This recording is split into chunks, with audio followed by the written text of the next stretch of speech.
Hello everyone. आज हम आपको बताएंगे कि हमें जीएसटी के पोर्टल पे GSTR 1 कैसे फाइल करनी है। इस वीडियो में हम आपको रियल एग्जांपल देंगे कि आपकी जीएसटी के पोर्टल पे किस तरीके से दिखेगी रिटर्न। अब तक जो हमारे पास एग्जांपल्स थे उसमें ये था कि सिर्फ थ्योरेटिकल चीज़ें थी, बट ये आपको प्रैक्टिकली बताएंगे। सबसे पहले रिटर्न फाइल करने के लिए जो फर्स्ट विंडो आपकी ओपन होगी, जब आप अपना लॉगिन करेंगे, वो इस तरीके से होगी। आप देख सकते हैं इसमें हमें अब जितने भी आइटम्स भरने हैं वो सारे के सारे आइटम्स एक एक करके यहाँ पे आप देख रहे हो कि हेडिंग बना के उन्होंने दिए हैं। जैसे मुझे B2B इन्वॉइसेस चाहिए, ठीक है। आपको पहले मैं थोड़ा सा बता देती हूँ। सबसे पहले हमें B2B इन्वॉइसेस भरने होते हैं। B2B इन्वॉइस का मतलब है जो सप्लाई मैंने एक GSTIN से दूसरे GSTIN को करी है वो मेरे B2B सप्लाईज में आएगी। फिर जैसे आपको पता है कि हम लोग जीएसटी में रिटर्न को रिवाइज नहीं कर सकते, तो रिवाइज नहीं करेंगे तो हम लोग क्या करेंगे, उसको अमेंड करेंगे जो हमारा पुराना डेटा है। तो हमारे जितने भी आइटम्स इसमें हमारे एंटर करने हैं हमें अपने GSTR 1 के अंदर, हर आइटम के बाद उन्होंने उसको अमेंड करने का, अमेंड कौन सा डेटा होगा, प्रीवियस डेटा। इस बार का डेटा तो आप फिल करके अभी अमेंड कर सकते हो अगर कोई चेंज है तो।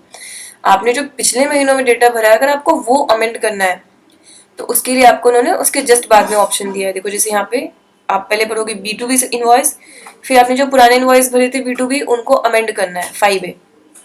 यहाँ पे आपने भरे B2C invoice, large B2C invoice यानी कि बिजनेस टू कस्टमर, यानी कि वो सेल जो मैं कंज्यूमर को कर रही हूँ जिसको मैं टैक्स इनवॉइस इशू करने की जरूरत नहीं है। वहाँ पे 2.5 लाख से ऊपर वाले कस्टमर्स का मुझे अलग दिखाना है, इंटर स्टेट वालों का। और जो छोटे कस्टमर्स को भी 2.5 लाख से कम वाली हो मुझे कंसोलिडेट करके दिखानी है, उनकी मुझे 1-to-1 सप्लाई दिखाने की जरूरत नहीं है। तो जो B2C सप्लाई है बड़े वाली हैं वो आपको यहाँ सेक्शन 6 में फाइल करनी है। आपकी जो फिर अमेंडमेंट पुराने मंथ में जो आपने डेटा फाइल किया था वो 6A में।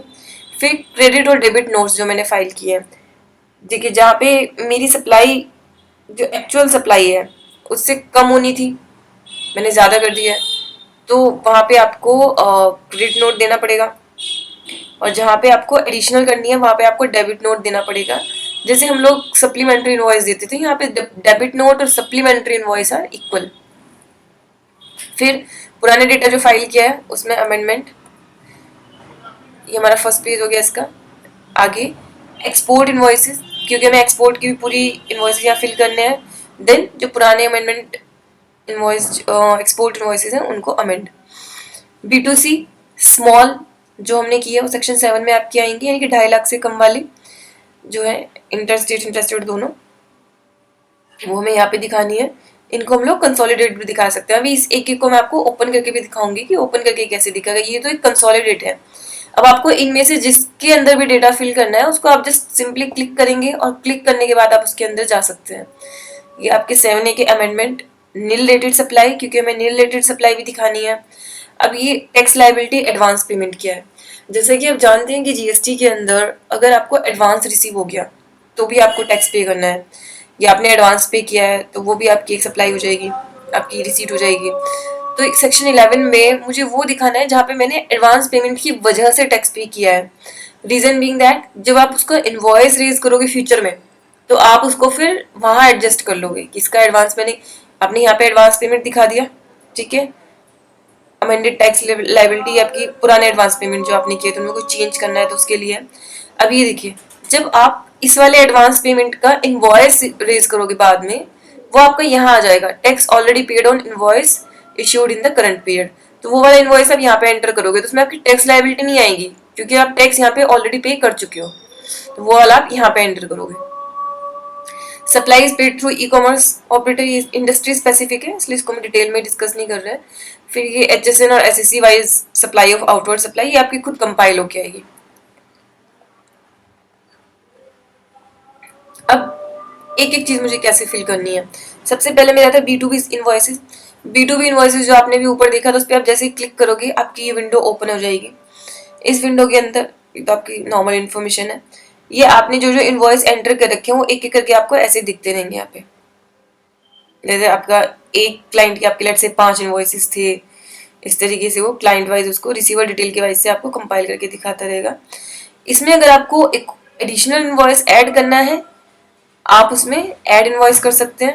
तो ऐड इनवॉइस पे क्लिक करने से आपका इनवॉइस की नई विंडो खुल जाएगी। और आप अगर इस पे से किसी पे भी आप क्लिक करोगे तो ये आपकी ड्रिल डाउन हो जाएगी इन्फॉर्मेशन, मतलब इसके अंदर क्या क्या इन्फॉर्मेशन फिल की गई है वो आपकी दिखाई देने लगेगी। तो भी हम ऐड इनवॉइस देखते हैं। हमें ऐड इनवॉइस पे आप जैसे ही क्लिक करोगे आपकी ये विंडो ओपन हो जाएगी। इसमें आप रिसीवर का GSTIN, उसका नाम, उसका इनवॉइस नंबर, ये सब, invoice date, supply type, inter state है, टैक्सेबल वैल्यू, आपका टोटल इनवॉइस वैल्यू कितनी है, मतलब कई बार हो सकता है कि टैक्सेबल वैल्यू अलग हो, इनवॉइस वैल्यू अलग, सप्लाई अट्रैक्टेड इन रिवर्स चार्ज करती है कि नहीं करती है, अगर करती है तो रिवर्स चार्ज में कितना, वो सब इन्फॉर्मेशन आप करेंगे। ऐड आइटम पे क्लिक करेंगे, जैसे आप ऐड आइटम पे क्लिक करेंगे वो इनवॉइस आपकी पूरी की पूरी लिस्ट में दिखने लगेगा। ठीक है, इनवॉइस आपका सेव हो गया सक्सेसफुली।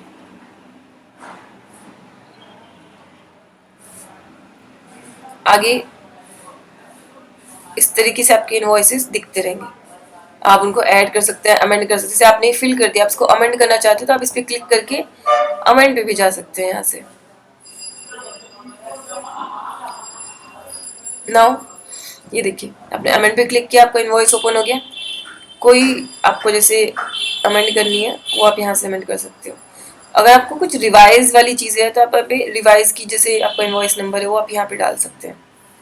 सेव करेंगे जाके आपके डेटा में सेव हो जाएगा as it is. B2C large invoice, जो आपके लार्ज इनवॉइसेज हैं और जो आपने बिजनेस टू कंज्यूमर की है, जो आपकी इंटरस्टेट 2.5 लाख से ऊपर की सप्लाई है वो आपको यहाँ पे कवर करनी है। तो जैसे आप लोगों ने पहले किया था वैसे हम यहाँ पे भी देखिए ऐड इनवॉइस का ऑप्शन है। ऐड इनवॉइस करते रहेंगे और एक एक इनवॉइस करके हम इसमें ऐड करते चले जाएंगे। ऐसे अपने इनवॉइस ऐड किया, ऐड आइटम,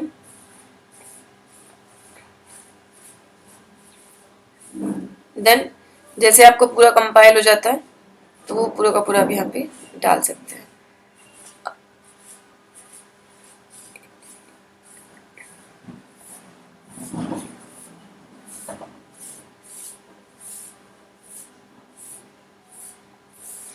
फिर आपके क्रेडिट और डेबिट नोट्स की डिटेल आ गई।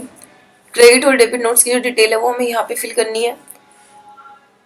सेम वे में ऐड डिटेल्स करके आपकी विंडो ओपन होगी। इसके अंदर आप करके पूरा ऐड आइटम कर सकते हो। आइटम की डिटेल्स आपको दिखाएगा। यहाँ पे सेव पे क्लिक करेंगे और आइटम जाके ऐड हो जाएगा। और सेम आइटम को आपको अगर अमेंड करना है तो आप उसको ओपन करके वहाँ पे क्लिक करें और यहाँ पे आप उसकी डिटेल्स को अमेंडमेंट कर सकते हो, अमेंड नोट।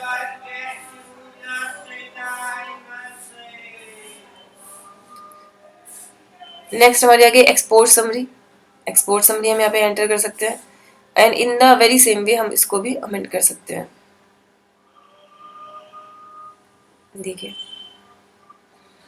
अमेंड करनी है मुझे, पुरानी जो डिटेल्स मैंने डाली थी वो आप यहाँ से कर पाएंगे।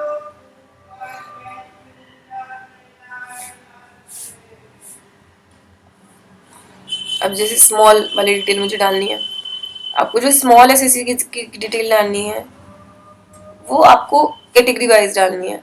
मतलब आपको पहले सेल्स या गुड्स में से वो क्या है वो चूज़ करना है, उसका HSN कोड, फिर आपको स्टेट चूज़ करना है और स्टेट की जितनी एग्रीगेट वैल्यू आपको कंसोलिडेटेड एक जगह डालनी है। ठीक है, उस पर IGST कितना लगा, CGST SGST कितना लगा, वो अमाउंट हम यहाँ पे फिल कर देंगे। वो पूरा एक बार कंपाइल होने के बाद कैसा दिखेगा वो मैं आपको एक बार शो कर देती हूँ। देखिए, आपकी रिपोर्ट जो है इस तरीके से आ जाएगी। इंटरस्टेट में मैंने रजिस्टर्ड पर्सन को, अनरजिस्टर्ड पर्सन को, ये हमारी नील रिलेटेड सप्लाई आ गई। नील रिलेटेड सप्लाई में यहाँ पे दिखा देंगे। आपका जो एडवांस पेमेंट वाला है वहाँ पे कस्टमर की डिटेल, क्योंकि यहाँ पे इनवॉइस नहीं होगा जब आप एडवांस पेमेंट में कर रहे हो, तो आपने कितना एडवांस अमाउंट रिसीव किया विदाउट रेजिंग द बिल, उस पर कितना आपका GST बना, वो हम पूरा का पूरा यहाँ पे एंटर कर देंगे। देखिए, इसकी जो डिटेल्स भी हैं टैक्स लायबिलिटी वाले की, उसमें इनवॉइस नंबर नहीं है क्योंकि इनवॉइस मैंने यहाँ तक कभी इशू किया ही नहीं होगा, तो यहाँ पे मेरे को इनवॉइस की ज़रूरत पड़ेगी ही नहीं। आपका ऐसे पूरा कंपाइल होने के बाद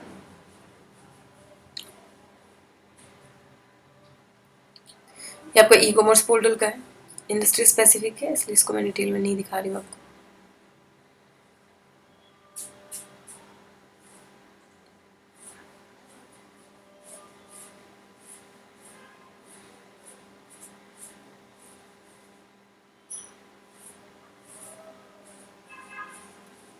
ये हमारे GSTR2 आ गई है।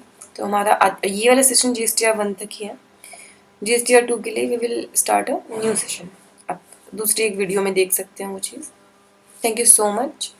फॉर एनी क्वेरी आप इसी वीडियो के कमेंट पे पोस्ट कर सकते हैं। We will be happy to reply them.